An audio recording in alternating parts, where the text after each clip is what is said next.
샬롬, 4월 20일 주일 성경의 숲과 나물의 묵상 산책.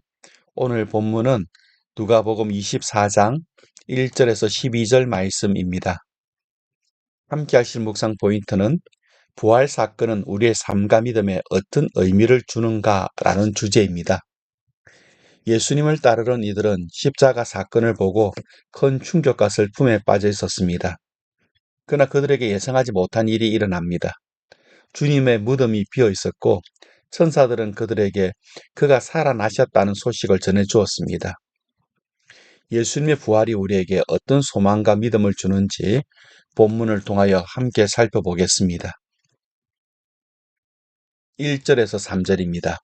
안식 후 첫날 새벽에 이 여자들이 그 준비한 향품을 가지고 무덤에 가서 돌이 무덤에서 굴러 옮겨진 것을 보고 들어가니 주 예수의 시체가 보이지 아니하더라.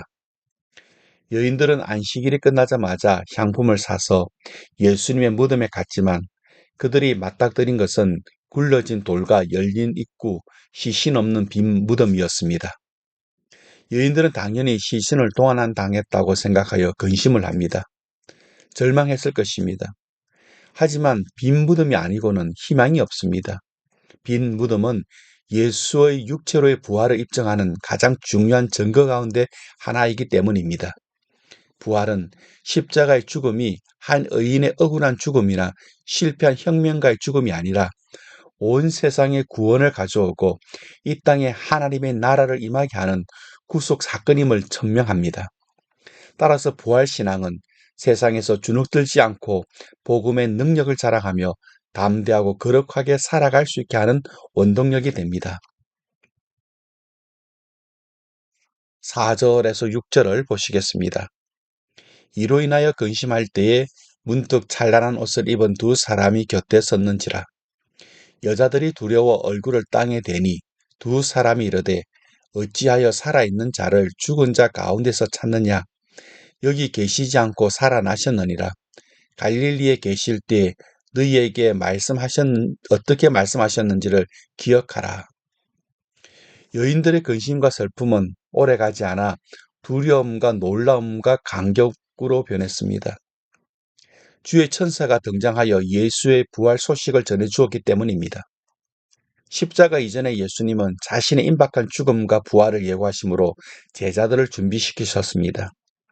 주의 말씀을 기억해낼 수 없다면 부활은 믿기 힘든 사건이었을 것입니다. 기억했기에 믿을 수 있었고 전할 수 있었습니다. 확실한 증거가 없는 것이 문제가 아니고 들은 말씀을 믿지 않는 것이 더 큰 문제입니다. 더 많은 기적이 필요한 것이 아니라 더 강한 믿음이 필요합니다. 신앙은 기억하는 일입니다. 처음 일어나는 일이 아니라 늘 일어나고 있는 일을 믿는 일이기 때문입니다. 항상 살아계신 하나님을 믿는 일이기 때문입니다. 그분이 하신다면 못 하실 것이 없음을 나에게 상기시켜야 합니다. 8절에서 10절 말씀 보시겠습니다. 그들이 예수의 말씀을 기억하고 무덤에서 돌아가 이 모든 것을 11사도와 다른 모든 이에게 알리니 이 여자들은 막달라 마리아와 요한나와 야고보의 모친 마리아라. 또 그들과 함께한 다른 여자들도 이것을 사도들에게 알리니라.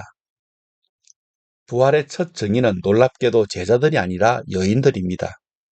선사에게서 부활 소식을 들은 여인들은 먼저 사도들에게 전하지만 사도들은 그 말을 허탄하게 여기고 믿지 않았습니다. 예수의 부활 약속을 기억해내지 못했던 것입니다. 1차 목격자들에게서 확실한 증언까지 듣고도 믿지 못한다면 예수님께서 말씀하셨을 때는 어떻게 받아들였을까 우리는 예상할 수 있을 것입니다. 예수에 대한 이해와 기대가 바뀌지 않는 한 어떤 증거도 소용없습니다. 부활하실 수 있는 예수, 부활하셔야 하는 예수에 대한 이해가 있어야 부활의 증거들이 보일 것이고 믿어질 것입니다. 오늘 내용을 정리합니다. 예수님의 부활은 절망 속에서도 소망을 주는 사건입니다. 빈 무덤은 죽음이 끝이 아니고 새로운 생명의 시작임을 보여줍니다. 부활 신앙이 있을 때 목숨으로 우리를 위협하는 세상에서 굴하지 않고 십자가를 살아갈 수 있고 가슴 반대를 무릅쓰고 이 부활을 전할 수 있는 줄 믿습니다. 오늘 하루도 말씀과 기도로 승리하는 성도님들 되시기를 축복합니다.